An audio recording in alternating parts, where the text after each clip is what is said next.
예, 반갑습니다. 예, 지난주에는 요한복음에 대한 일반적인 그런 성향들, 성격들에 대해서 말씀드렸고, 저자는 사랑하는 제자다. 근데 특정한 요한, 세베대 아들 요한이라든지 장로 요한 등등으로 특정을 할 필요는 없다 하는 측면에서 말씀드릴 거예요. 기록 장소로는 예베소 아니면 알렉산드리아 이집트에 대체로 도케티즘, 이 가연설이 이제 등장하기 시작한 그런 무대가 아닌가 그렇게 볼 수 있고요. 기록 연대는 90년대 이후로부터 110년까지 도미티아누스와 그 다음에 드라잔디우스 통치 그 어간 속에 이루어진 작품이라 그렇게 볼 수 있다. 특히 AD 70년에 예루살렘 멸망하고 난 뒤에 유대교와 기독교가 분립되는 그런 상황을 반영할 수 있다. 해당에서 축출되는 그런 장면들을 우리가 살펴봤습니다. 이제 오늘은 먼저 요한복음의 문체적인 특징에 대해서 좀 살펴보도록 하겠습니다.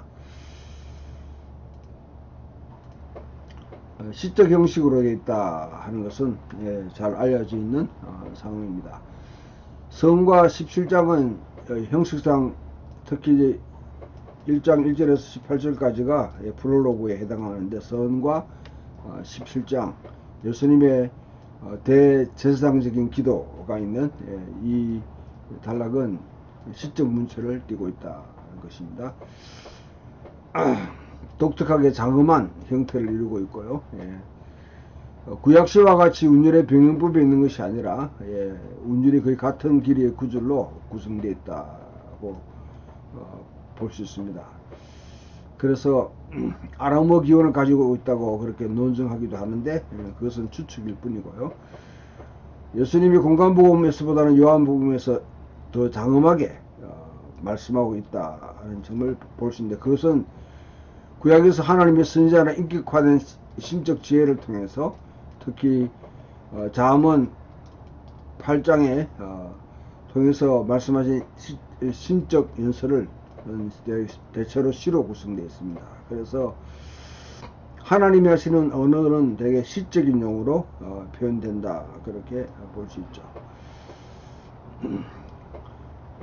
시적인 언어는 신적인 언어다, 디바인 이 스타일이다고 보는데, 특히 유대교의 하나였던 그런 그 전승에 하면 우리가 기도할 때에 시적 언어로 기도해야 된다. 천사들이 그 시적 언어를 듣고 하늘에 올라가는데 시적 언어가 아니면 천사들이 알아듣지 못한다 하는, 그건 하나의 그냥 나는 추측이죠.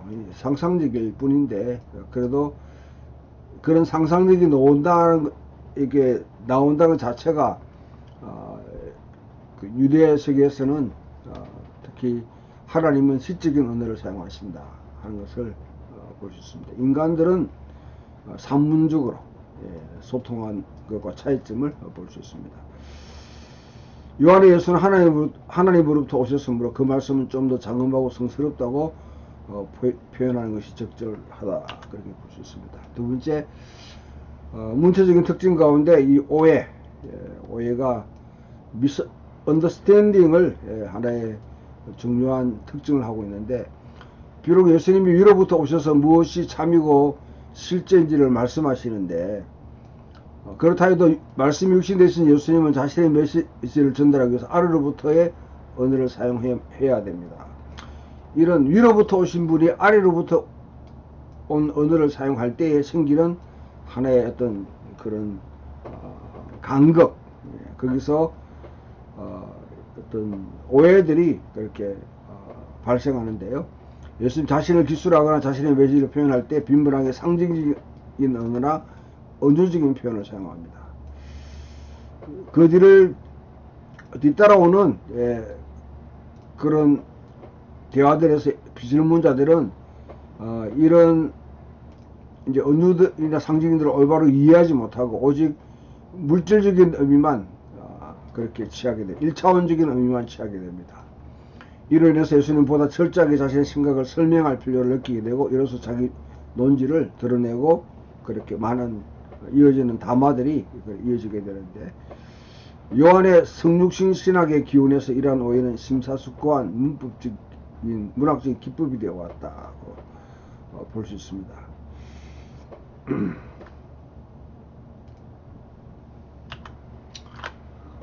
삼중적인 의미로 이중적인 의미 그러니까 오히려 귀결되거나 계시의 다양한 면모를 보여주는 요한 예수의 의록들이 있는데요. 이곳에는 이중적인 의미들을 발견할 수 있습니다. 첫 번째 계시록 예수님이 사용한 어떤 특정한 히브리 단어 또 헬라어의 의미에 근거해서 다양한 의미들을 활용하는 경우입니다.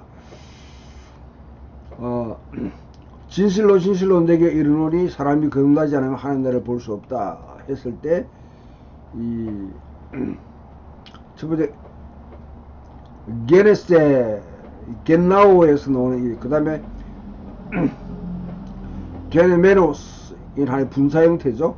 분사 수동태 형태고 성령으로 난 사람도 다 그렇다 이랬을 때 이 동일한 동사 겐나오라는 여성적 원리가 낳다 또는 남성적 원리 자식을 보다 그렇게 사용될 수 있는데요. 이 단어를 사용해서 예수님이 나음을 받은 분인지 이거는 아니죠. 나음을 받는다는 것이 아니죠. 아니면 기노마이라고 볼 수도 있는데요. 아무튼 사람이 된다, 참 인간이 된다, 그런 측면에서 그렇게 또 해석할 수 있습니다만은 이러한 언어들의 유의는 번역하기가 참 힘듭니다. 대표적으로 이 아노세인이라는 단어도 마찬가지입니다. 이 단어는 again 다시라는 의미도 있지만 또 from above 위로부터라는 의미도 있습니다. 그래서 우리가 3장에 있는 이야기를 보면 니고데모는 어떻게 다시 태어납니까? 부모의 품에 들어가서 이렇게 질문하는데 예수님의 의도는 위로부터죠. 듣는 사람은 다시로 듣지만은 예수님의 의도는 위로부터 태어나지 않으면 하나님의 나라에 들어갈 수 없다. 하나님 나라를 볼 수 없다. 그렇게 표현하고 있습니다. 들렸다 했을 때 히스센 같은 이 단어도 십자가 체험과 또 하나님께로 다시 돌아가는 것. 이제 우리 성기라고 그렇게 하죠. 성기. 십자가에 죽으시고 부활하신 후에 그와 같이 하나님 보좌 앞에 올라가는 그 장면을 두 가지를 다 또 의미할 수 있습니다. 생수는 흐르는 물 또는 생명을 주는 물 둘 다 이렇게 표현될 수 있습니다. 그 다음에 뭐를 위해 죽다 했을 때 휘페를 이게 대신인지 아니면 유아인지 이런 이제 이중적인 의미들이 있는 것이죠. 두 번째, 저자는 독자들에게 동일한 기사나 동일한 은유에 함축된 다양한 의미청들을 간파하도록 빈번하게 의도하고 있는데 예수님이 성전이 파괴되고 대체될 것이라고 그렇게 2장 19, 22절에 얘기를 하는데요. 예수님 신체가 몸으로 십자가 체험과 부활을 언급하는 거로 그렇게 재해석합니다. 실제 성전이 이게 나중에 이제 재판에 가서 제가 성전을 3일 만에 무너뜨리고 3일 만에 짓겠다 했다고 그렇게 이제 고소한 자 언급하게 예수님은 실제 십자가 체험과 부활을 언급하지만은 사람들은 성전이 파괴되고 대체될 것이라 그렇게 또 뉘앙스로 듣게 되는 것이죠. 생명의 떡에 관한 담화는 신적 계시와 지혜를 언급하고 그 다음에 또한 한편으로 성찬을 또 언급하는 이 내용으로 이어지게 됩니다. 이중적인 의미가 같이 이렇게 다루고 있는 것이죠. 하나님의 어린 양의 이미지는 세 가지 의미 이상을 그렇게 의도하고 있는데 묵시적인 어린 양, 유월절 어린 양, 한 마리 어린 양과 같이 살육당하러 온 고난받는 야훼의 종, 이 세 가지 의미를 다 이제 구약에서 도출해서 표현하고 있습니다. 중복되는 발언들, 예, 이미 보고된 것과 본질적으로 똑같은 것을 다시 말하는 듯 하는데 때로는 다른데 단어의 상응점을 그렇게 보이고 있습니다. 이 본문들이 이제 이런 역할을 하고요. 보험서자가 기본적인 작품을 완성하기 위해 작업을 편집자가 전승해서 다른 판에 담아 장르를 발견해서 첨가물로 볼 수도 있다. 이건 하나의 뭐 비평주의적인 사람들의 의견이죠. 예. 아이러니가 많이 도출됩니다. 이중적인 의미와 오해가 철저히 결합해가지고 하나의 아이러니를 창출한다는 것이죠. 예수님의 적대자들이 예수에 관해서 경멸적이고 비꼬는 듯하고 미심쩍어하고 하는데 자신들의 의도에 어울리지 않는 진술을 만들어냅니다. 예. 대표적인 케이스가 뭐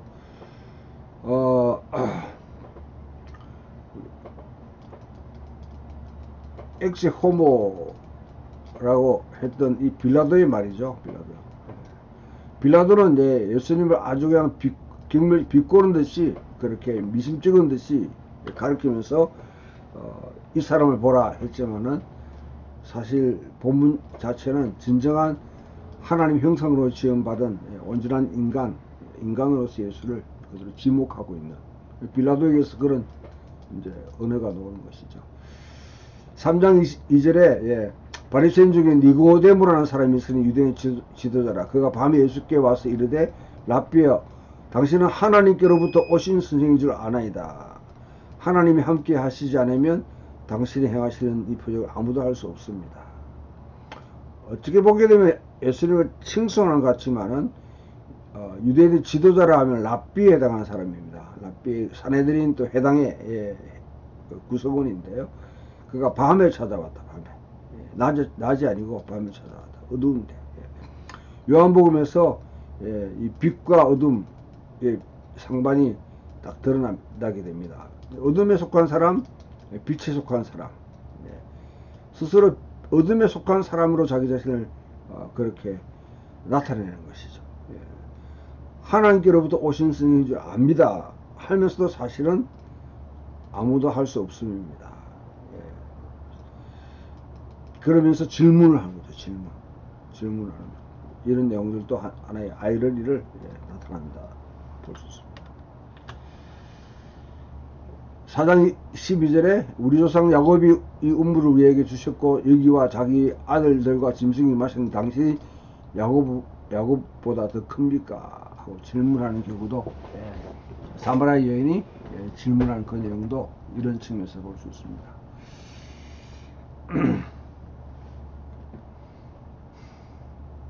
요셉의 아들 예수가 아니냐, 그 부모를 우리가 아는데 자기가 지금 어찌하여 하늘에서 내려왔다 하느냐. 실제로 요셉의 아들 예수죠. 그러나 예수님은 하늘로부터 내려왔는 분입니다. 이 아이러니가 도출되는 것이죠. 이에 유대인들이 서로 묻되 이 사람이 어디로 가기에 우리가 그를 만나지 못하리요. 헬라인 중에 흩어 사는 자에게로 가서 헬라인 가르침을 받을 것인가. 하나의 이제 아이러니를 또 이렇게 보여주고 있습니다. 바리새인 중에 예수와 함께 있던 자들이 이 말씀을 듣고 우리도 맹인인가? 예수님께서 이르시되 너희가 맹인이 되었더라면 죄가 없으려니와 본다고 하니 너희 죄가 그대로 있느니라. 여기도 하나의 아이러니가 오해와 더불어서 상징적인 언어로 도출되고 있습니다. 11장 50절에는 빌라도의 하나의 어떤 원리죠. 가야바요. 한 사람이 백성을 죽어서 온 민족이 망하지 않게 되는 것이 너에게 유익한 줄 생각하지 않는도다. 우리 흔히 말하는 이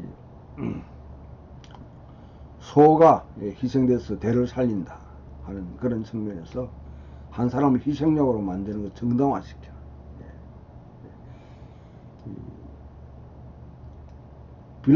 가야바는 예수님이 예수 죽인다 하는 그런 계획을 세우지만 실질적으로는 예수님이 한 사람의 대속물로서 십자가에 돌아가신 것을 자기 입으로 말하는 것이죠. 포괄적 기법과 전위 기법. 복음서는 매우 사려 깊은 구조를 드러내는데 포괄적 기법을 동원해서 한 달에 초반에 상세하게 말한 것을 짝을 이루는 상세한 것을 짝을 이루는 또 상세한 것을 다른 한 달의 끝부분에서도 언급하고 있는 그런 경우입니다. 1장 2장 28절, 1장 28절과 10장 40절 이렇게 짝을 이루는 경우가 많습니다. 복음서의 한 부속 달라에서 다음 달락으로 전위 기법을 통해서 저자는 모티브라 경첩 하나의 저 앞에서 말한 것을 마무리하는 것은 뒤따르면 도입하는 이런 이제 하나의 기법을 사용합니다. 가나 혼인잔치에서 표적은 1장에서 15장 1장 15 약속을 성취하는 제자들의 부르심으로 마무리됩니다. 제자들이 믿게 되더라. 두 번째 표적을 이루는 단락을 도입하는 역할을 그렇게 하게 됩니다. 두 번째 가나 표적은 이 소단락을 결론짓지만 예수님이 생명을 주는 능력이 있음을 강조하므로 생명에 관한 예수님의 권위가 도전되는 다음 소단락을 또 준비해 주시는 그런 역할을 합니다.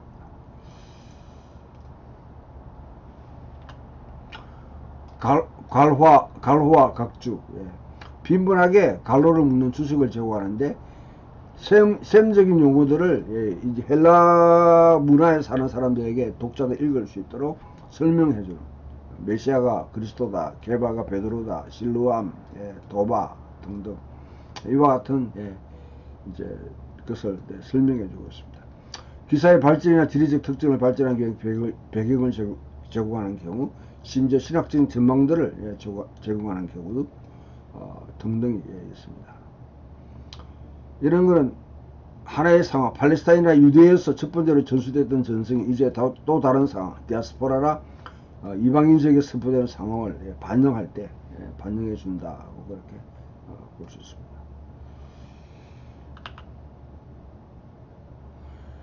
요한복음에 대해서 우리가 이제 본격적으로 내용에 들어갈 텐데요. 뭐 이거는 그냥 인터넷에 있는 것을 이렇게 좀 봤습니다만 대개 보게 되면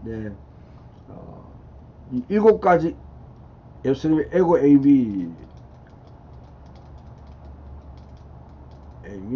에이미가 그 다음에 12가지 특수한 어떤 그런 그 이름들, 또 사건들, 또한 6가지지만 사이 안식일 포함되며 7가지. 그 다음에 7가지 이제 이 세배요리죠. 표적들. 7가지 에고 에이미 나는 이다. I am 이라는 것 하고 그 다음 7가지의 이 세미온이 사실은 이렇게 엮어지면서 전체 이야기를 만들고 있습니다. 거기에 하나의 12가지의 특수한 어떤 이름들이나 등장인물들이 또 등장해서 그 꾸며주게 되고요. 또한 유월절 안식일을 비롯한 이 유대인의 절기들의 의미를 밝혀주는 그런 내용들이 이 요한복음에서 볼 수 있습니다.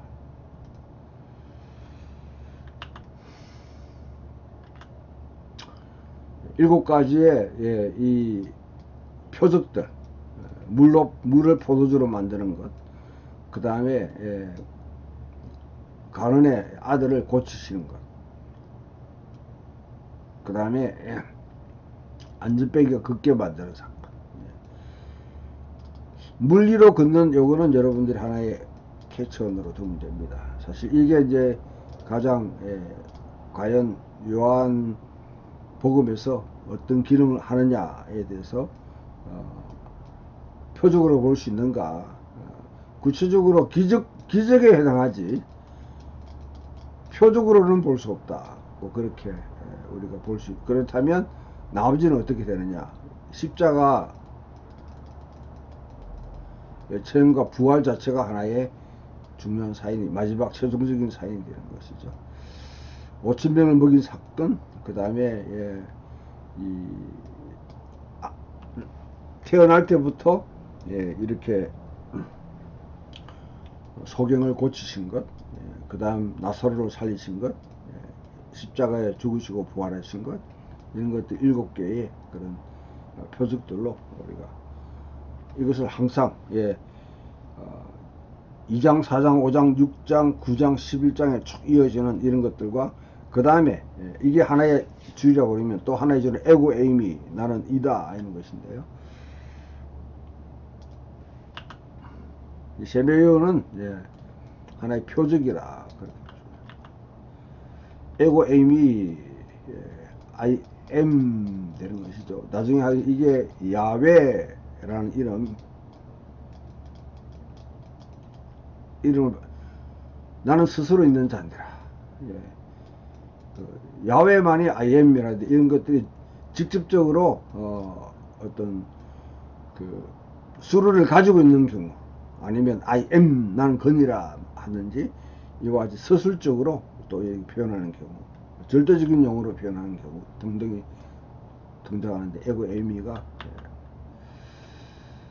에고 에이미 호 알토스테스 조에 생명의 떡이다. 나는 세상의 빛이다. 나는 양의 문이다. 나는 선한 목자다. 나는 부활이요 생명이다. 나는 길이요 진리요 생명이다. 마지막에 나는 참 포도나무라. 참 포도나무라. 등등 이와 같이 7개의 세미의 에고 에이미가 쭉 있습니다.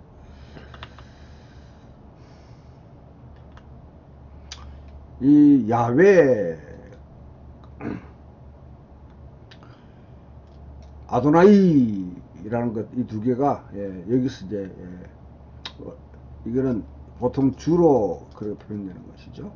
이거는 야훼라고 합니다. 여호와라는 것 자체는 이제는 이거는 아도나이에다가 이 단어를 갖다 붙이면 여호와 되는 겁니다. 여호와 되는 건데, 여기서 거의 이제 파생된 것으로 그렇게 테트라그라마폰이라 그렇게 하죠. 4개의 거룩한 문자, 테트라그라마폰이라 그렇게 합니다. 이외에도 예수께 내가 엄숙한 진리를 내게 이르노니 아브라함이 나기 전부터 내가 있었느니라. I am 에고 에이미, 영품 사용되죠. 에고 에이미가 하나님의 이름에 대한 언급이 없이도 사용되는 경우,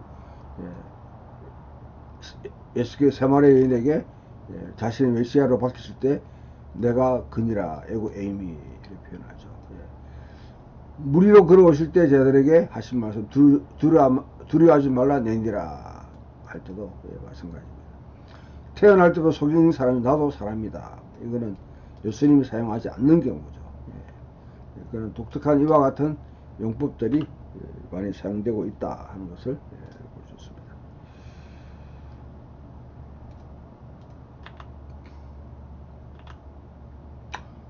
이 세배이온 같은 경우는 이런 것들이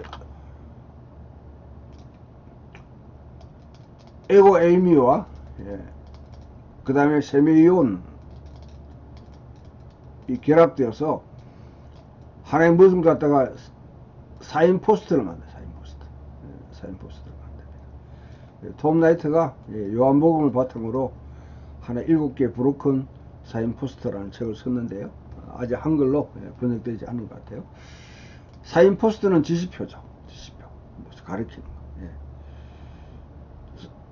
요한은 이러한 7개의 상징들, 때로는 이런 그 표적들, 7가지 에고 에이미를 통해서 뭔가를 가르치고 있습니다.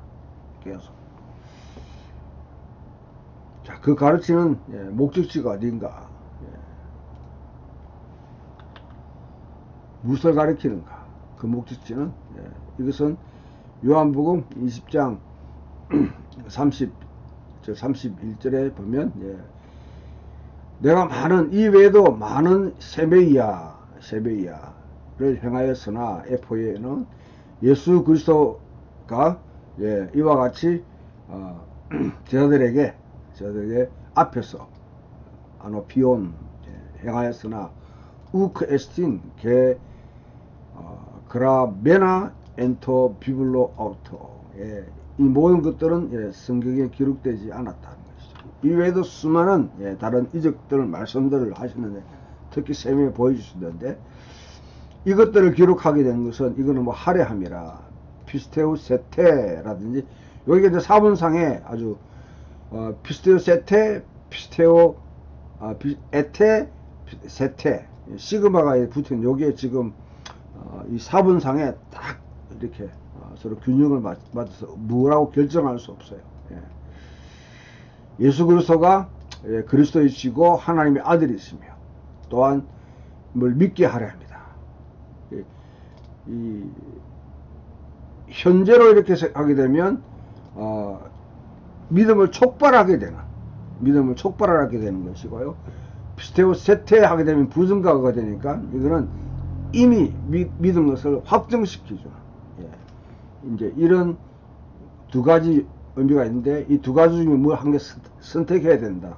굳이 그럴 필요가 없습니다.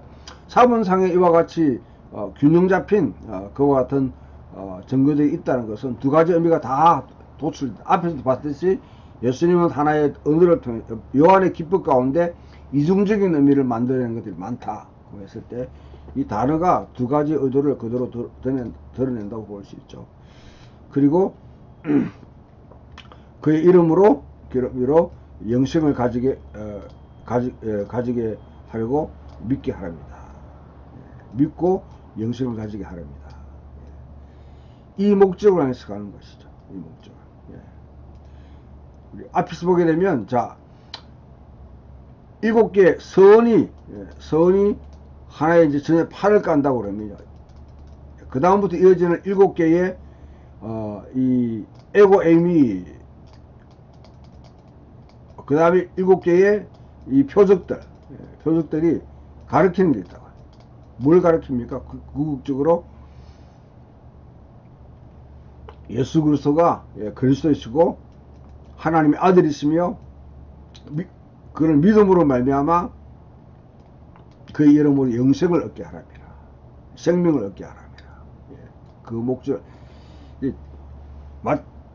공간복음은 수많은 어떤 어록들이나 아니면 다른 어떤 그 일들, 그 행위를 갖다 기록하고 있지만은 사실 요한은 굉장히 함축적으로 7개의 이 에고 에이미와 또 특히 기적들 가운데 7가지만 딱 추려서 그것만 마치 우리가요 지금 이 기성길을 왔다 갔다 하는 중에 있는데요.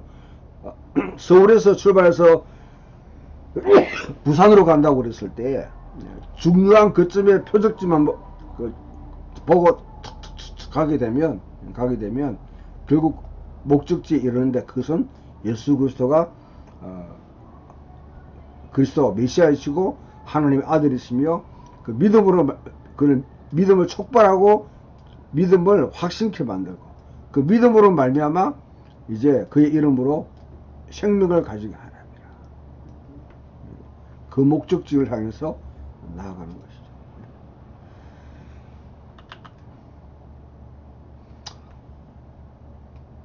대개 신약성의 책들은 두 개의 중심을 가진 타원형 같은 구조를 갖고 있는데요. 구약 성경과 헬라 철학 종교와 같은 이런 상호 속에서 이제 독자들이 있기 때문에 신약 성경이 이와 같은 두 개의 축을 가지고 있다는 것이죠. 요한복음은 구약의 숱한 이미지와 유추 또 은유와 상징이 사용되었습니다. 은유, 이미지들, 상징들, 유추들, 아날로지들 이에 대한 사전 지식이 없으면 효과적으로 해독하기 힘든 암호 같은 책입니다. 그러면 요한복음 읽기와 해석은 구약과 신약이 이 범위 속에서 구약과 신약 사이의 깊은 해석의 관계를 염두에 두지 않으면 정리될 수 없다는 것이죠. 또한 요한복음은 그리스 자연 철학사의 핵심적인 주제를 건드리면서 스토아 철학의 근본적인 활용해 가지고 헬라 세계의 철학적 관심에 정면으로 대답한다. 이렇게 볼 수도 있습니다. 요한복음은 구약을 성경을 잘 알고 있는 유대인 출신 신자들에게도 효소력을 가지며 또 로고스 철학에 익숙한 이방인 출신 신자들에게도 납득되는 설득력 있는 방식으로 저술되었다. 바로 이것이 오늘날 우리에게 심대한 어떤 성교학적 도전을 제시한다. 교회가 교회의 은혜에만 이렇게 묻혀 있는 경우가 참 많이 있습니다. 이런 것들이 어떻게 우리 교회라는 이곳에만 머무는 언어가 이 세상 속에 파고들어서 뭔가 파장을 일으키고 공명을 일으키고 그러면서 변혁을 일으키는 그와 같은 이제 일이 있어야 그 성교학적인 의미가 있는데 그것을 요한복음 자체가 잘 보여주고 있다는 것이죠. 또한 여러분 되게 이 신약 성경을 갖다가 문자 그대로 읽는 사람들이 있습니다. 문자 그대로 읽으면 성경에 앞에 있는 이 상징들, 이런 은유들, 이미지들, 상징들, 유추 이런 것들을 다 그냥 다 죽여버려요. 다 죽여버립니다. 그다음에 전혀 그런 뉘앙스들을 볼 수가 없는 것이죠. 요한복음은 더욱 전문적인 의미에서 구약을 갖다가 현재 세계에 이어주는 하나의 역할. 예수 그리스도 십자가에 죽으심과 부활. 예수는 그리스도, 예수가 그리스도이시고 하나님의 아들이다. 그분을 통해서 이제 이 현대 세상에 어떻게 풀어낼 것인가. 구약 성경 하나님 나라를 물리적 공간에 실현하는 예수 그리스도를 세밀하게 보여주고 있다. 그렇게 볼 수 있습니다. 자, 다시 한번 이제 정리하지만 여러분 요한복음 할 때 딱 이것만 제대로 염두에 두게 되면 요한복음은 되게 이제 맥이 잡힙니다. 되게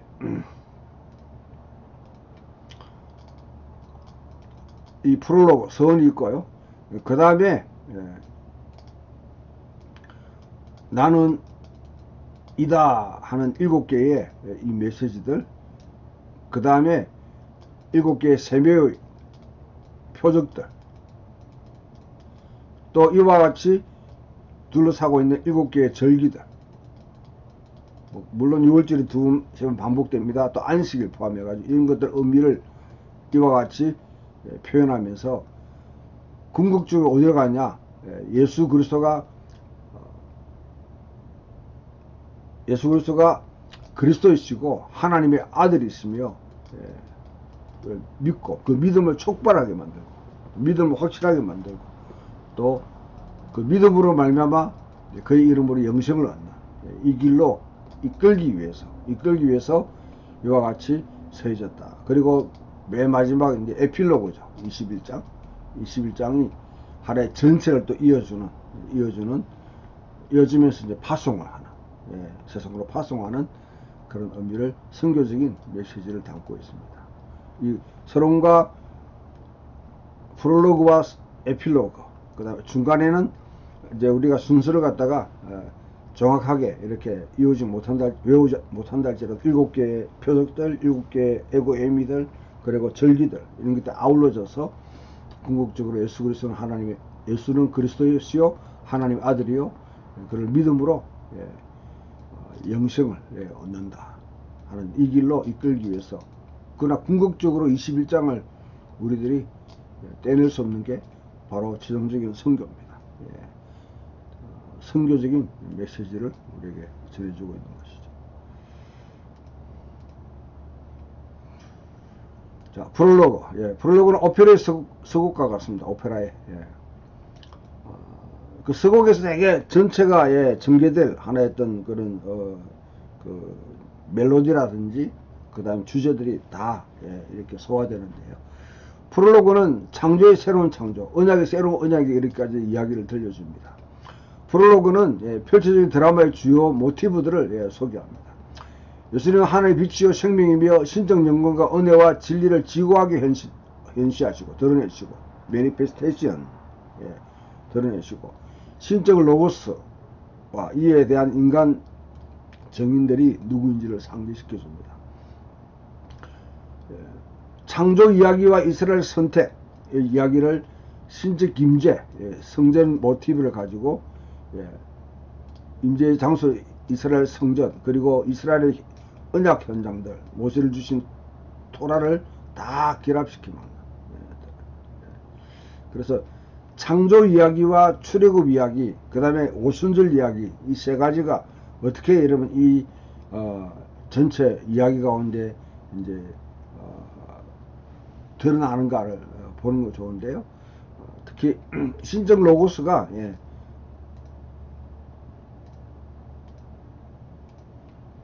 엔 아르케, 헨 호 로고스, 로고스, 태초에 말씀이 계십니다. 호 로고스, 헨 프로스 톤 데온, 하나님과 함께 계셨다.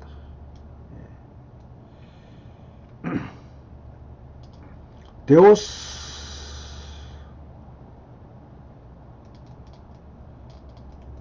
헨 홀로고스, 이 로고스는 곧 하나님이시다. 이것을 통해서 창세기 이야기를 이야기하는 것이죠. 신적 연관, 그 로고스에 대한 이와 같은 이해, 로고스가 로고스를 정언한, 그 빛이, 그 로고스가 태초에 하나님과 함께 계시는 분이 있었는데 그분을 통해서 생명이 태어났다. 그 생명은 그 사람에게 비치는 빛이다. 빛이 세상에 비쳤을 때 사람들이 감당치 못하더라. 받아들이지 못하더라. 그 빛을 정언하는 자가 있었으니 바로 세례요한이다. 그 세례요한이 궁극적으로 정언하는 것은 내 뒤에 오시는 바로 말씀이 육신에서 예수 그리스도를 정언한다는 것이죠. 요한은 창조 이야기와 이스라엘 선택, 그가 자기 벽에 이르렀다 이야기를 신적 임재, 우리 가운데 거하신다, 우리 가운데 거하심의 장소 이스라엘 성전, 그리고 모세를 주신 율법을 이렇게 아울러서 결합시켜 놓고 있습니다. 그 배후에 깔려있는 이야기는 백스토리라 그러죠. 굉장히 중요합니다. 하나님께서 이스라엘을 세상을 구출하는 수단으로 부르셨습니다. 언젠가 그 대표적인 메시아 인격 속에서 이스라엘이 되게 하심으로 세상을 구출하실 것이라는 이스라엘 내러티브가 그 배경에 깔려 있습니다. 이 내용을 좀 더 자세히 설명드리면, 하나님이 세상을 창조하셨다. 창조의 목적이 있습니다. 하나님의 영광이 드러나는 것이죠. 또한 뭐냐면 사탄을 이기는 그런 승리에 사탄이 땅으로 내려왔다. 그 가운데 흑암의 세력을 물리치고 사탄을 이기기 위해서 창조를 하셨는데, 창조하고 난 뒤에 창조의 맨 마지막에 인간을 갖다 하나님 형상으로 지었습니다. 이것은 창조 세계를 돌보라고 인간을 지으신 것이죠. 인간을. 그런데 이 인간이 인간답게 살지 못함으로 타락해 버렸다. 아담이 타락을 해버렸다. 죄가 들어왔습니다. 그 인간의 죄가 들어오게 창조 세계가 망가지는 것이죠. 망가지죠. 자, 이게 결국 마지막 최종으로 드러나는 것이 뭐냐면 바벨탑 사건입니다. 바벨탑을 통해서 도저히 회복이 불가능할 정도로 그와 같이 완전히 망가진 세상. 거기에 이제 하나님께서 세 번째 드라마로 아브라함을 부르십니다. 아브라함을 통해서 이스라엘을 갖다 세우시는 것이죠. 이스라엘에게 출애굽을 통해 가지고 토라를 주시고, 이를 통해서 가나안 땅에 살게 만드셨습니다. 유업을 주셨다. 아브라함이 하신 이 유업을 주셨다는 것이죠. 그런데 이스라엘이 되지 못했다는 거죠. 그 결론은 뭡니까? 결국 이스라엘 되지 못함으로 인해서 유배를 당했다는 거죠. 그러면 그 이후에 어떻게 유배가 종식되는가? 그 예수 그리스도의 이야기가 등장합니다. 예수님 이야기. 예수님 바로 이 유배를, 포로 생활을 종식시키는 겁니다. 종식시키는 걸 이스라엘이 참된 이스라엘이 되나? 본래 하나님의 아담이, 진정한 아담, 하나님 형상으로 지음받은 인간 아담이 되게 하시라. 진정한 아담과 이스라엘이 되게 하셔서 바로 내 혼자 영혼만 구원받는 것이 아니라, 아니면 인간만 복되게 사는 것이 아니라 창조 세계 전체를 회복하는 새로운 창조를 이렇게 계신 것이죠. 이 새 창조가 결국 완성에 이르기까지 우리는 여기에 우리 이야기를 써내려가는 겁니다. 우리가 우리의 소명을 깨닫고 이 이야기에 참여하면서 내가 이 이루어질 새하늘과 새 땅, 새 창조가 완성되는 그때 내가 얼만큼 기여할 수 있는가. 그게 우리가 부름받은 사람이에요. 부름받은 사람이죠.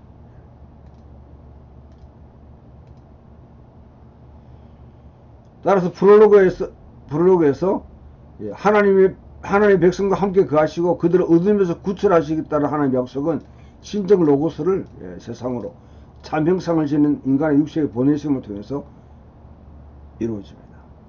그 말씀을 받아들일 때 새로운 자녀가 잉태한다는 것이죠.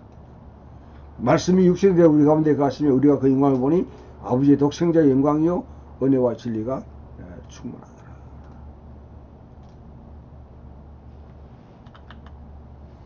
근데 비극은 그 말씀이 세상에 의해서 저항받아 왔다는 것이죠. 자기 땅에 오매 자기 사람들이 영접지 않더라. 앞에는 빛이 세상에 비침에 세상이 빛이 어둠에 비침에 어둠이 감당치 못하더라. 받아들이지 않더라. 관여하지 않더라. 그러나 하나님의 새 성전은 예수님의 인격 속에서 성령 역사를 통해서 이렇게 지어왔는데, 요한계시록이 그리고 새 예루살렘 그리면서와 같이 그리고 있는 새 예루살렘과 같이 하나님은 인간과 더불어 거주하십니다. 그래서 이 새 예루살렘에서는 요한계시록 새 예루살렘에 성전이 없습니다. 또 빛도 없습니다. 왜 그럴까요? 하나님의 신이 성전이 되시고 빛이 되시기 때문에. 이제는 이거는 세상에 있는 성전과 이런 빛들은 사실 하나님을 예표하는 것이죠. 하나님이 있다는 것을 보여주는 것이죠. 그러나 진본이 왔습니다. 원형이 왔습니다. 성전은 필요가 없습니다. 빛도 필요가 없습니다. 하나님이 그들과 거주하신다. 프롤로그가 말하는 이야기는 전체 복음의 축소판 이야기입니다. 이스라엘을 참되고 구속하는 이야기로 전해진 예수님의 이야기, 창조주와 우주에 참되고 구속하는 이야기로 그렇게 전해지고 있습니다. 이 다음 단계 넘어가기 시간이 얼마 남지 않았는데요. 자, 이것만 보고 저 시간은 마무리합시다. 지혜, 이 유대문에서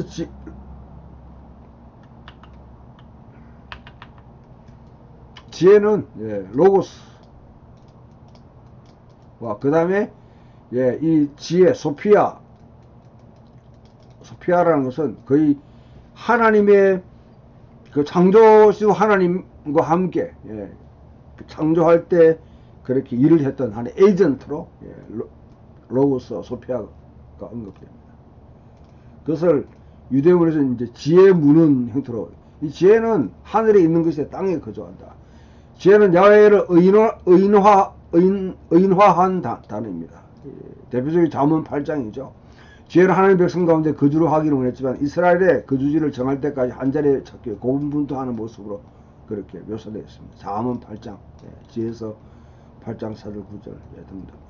시락이라는 유대인 이제 문을 보이는 지혜의 형상은 인간 가운데 예루살렘 성전에 영구적으로 가게 되어 이스라엘 가운데 신적 말씀과 신적 영광을 일종의 보여주는 보증금. 그걸 보게 되면 보증금이라는 것은 본래 맞대금을 치르기 전에 그렇게 미리 주는 것이죠. 미리 맛보게 하는 것이죠. 그러나 에녹 1세에서는 그 그림이 더욱 어둡게 그려지고 있는데, 지혜는 살 곳을 찾으려고 애썼지만 아무도 찾지 못한 채 집으로 돌아갔다는 것이죠. 그 지혜가 없는 동안 제약이 도리어 나와서 그 곳을 찾았고, 지혜의 집이었던 야 곳을 제약의 소굴로 만들어버렸다는 것이죠. 결과적으로 이 세상이나 이스라엘이나 개인에게 희망이 없어져 버렸다. 지혜는 그녀가 그할 곳을 찾았으나 찾지 못했다. 그러나 하늘에서 장소가 발견되었다. 그때에 지혜가 하나님 백성과 거저로 나가서나 그할 곳이 없었다. 그래서 지혜는 제자로 돌아와서 천사들 사이에 영구적으로 정착했다. 그래서 제약이 자기 방에서 나가서 자기가 기대하지 않은 자를 찾았다. 그리고 지혜는 사막의 빛처럼 메마른 땅 이슬처럼 그들과 함께 살았다.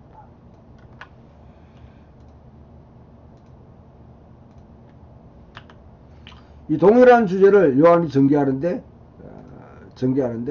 전혀 다른 순서로 그렇게 발전시킵니다. 신적 지혜가 실제로 집을 찾는다는 신학의 말은 동의합니다. 그리고 에녹일서 4장 42장 중에 비극을 인식하고 받아들입니다. 찾지 못했다. 그러나 에녹에서는 지혜가 돌아갔지만은 그러나 세상은 로고스 창조를 알지 못합니다. 심지어 그의 백성도 그를 받아들이지 않습니다.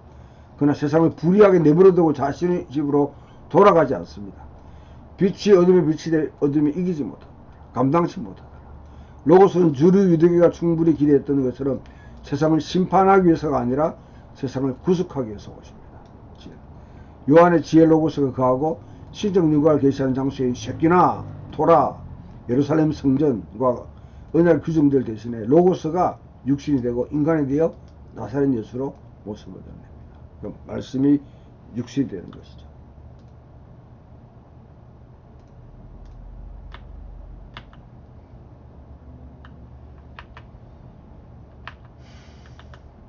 그 다음에 표적의 책이 이제 1장 19절에서 12절까지를 표적의 책이라고 그렇게 하고, 그 다음 13장부터 20장까지를 영광의 책이라 그렇게 합니다. 영광의 책. 표적의 책과 영광의 책으로 나눠진다. 7개의 표적, 그 다음에 예수님 영광을 받으려 하십니다. 하나님께서 예수님을 통해서 어떻게 하나님의 영광이 드러나는가. 그 절정의 자리가, 하나님의 영광이 드러난 절정의 자리는 바로 십자가의 자리가 된다는 것이죠. 이것을 우리가 볼 수 있는데, 아무튼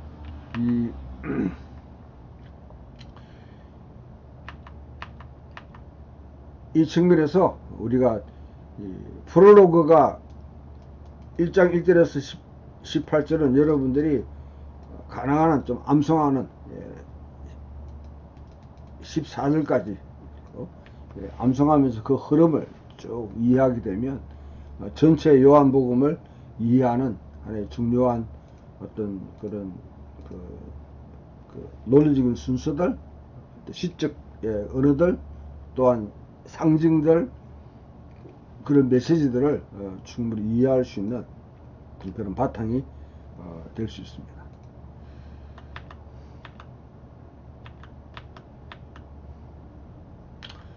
자, 여기서 뭐 짧게 말씀, 7이라는 단어가 우리 표적이라는 것을 우리가 설명할 때, 예수께서 이 표적을 갈릴리 가나에서 그 영광을 나타내시며, 이 단어가 굉장히 많이 나옵니다. 제자들이 그를 믿으니라. 이것은 예수께서 유대에서 갈릴리 오신 후 행하신 두 번째 표적입니다. 첫 번째 표적과 두 번째 표적이 2장 11절, 그 다음에 4장 54절, 딱 언급되고 난 뒤에, 여기는 이제, 그 관원의, 그 아들의 병을 고친 짤막한 사건이죠. 근데 되게 나머지 사건을 어느 것으로 봐야 되느냐 두고 우리가 생각을 해보면, 7째 표적으로 나사로를 살리게 한 것을 보는 경우가 있는데, 그러나 이것보다는 5번째 무리를 걷는 사건이 상당히 요한복음에서는 그렇게 이 많은 의미를 가지지 않습니다. 가지지 않으니까 세 번째가 중풍병자를 고친 치유하신 사건이고요. 그러면서 안식일의 의미를 다시 부각시키고요. 5,000명을 먹인 사건은 출애굽 사건, 6월절 사건을 다시 의미를 확대시키는 것이고, 소경으로 태어난 사람을 고친 사건을 통해서 소위 말하면 이제 이 초막절의 의미를 그렇게 또 전개하는, 그러고 난 뒤에 마지막 이 예수님이 십자가에 못 박힌 사건이 가장 극도로 요점을 드러낸다는 점이 진정한 표적이 될 수 있습니다. 그래서 요한복 2장 10일 발언됐을 때 1년의 표적의 요점은 예수의 영광을 드러내고 믿음을 이끌어내는 데 있다. 것이죠. 그래서 물리를 그리신 사건은 여러 면에서 중요한 의의가 있기도 하지만 요한 내러티브에서는 동일한 방식으로 눈에 두드러진 그 의미는 없습니다. 그래서 이것을 생략하고 십자가 체형 자체를 일곱째 표적으로 읽는 것이 더 낫다. 그렇게. 아마 뭐 기존적인 여러분 또 목회 현장이나 아니면 이것은 다 이제 이 나사로가 다시 살아난 것을 일곱째로 보는데, 그러나 최근에는 그 나머지는 사실 이 숫자가 여기는 첫 번째 표적, 두 번째 표적 되지 나머지는 그렇게 언급되지 않아요. 그 말은 독자들 하여금 어느 것이 나머지 5개인가를 사실 이제 자기 스스로 이제 취하도록 그렇게 문을 열어준 것이죠. 그런 측면에서 무리를 그런 사건은 그렇게 중요한 요한의 어떤 요점을 그렇게 부각시키지 않기 때문에 생략하고 대신 십자가 체형 자체를 일곱째 표적으로 사원에서 읽어도 무방하다. 그것이 오히려 더 의미를 도출하고 요한의 20장 30절에 있는 그 목적과 더 잘 어울린다. 그렇게 볼 수 있습니다. 오늘 일단 여기까지 첫 번째 시간 하고 그 다음 또 나머지 진행하도록 하겠습니다.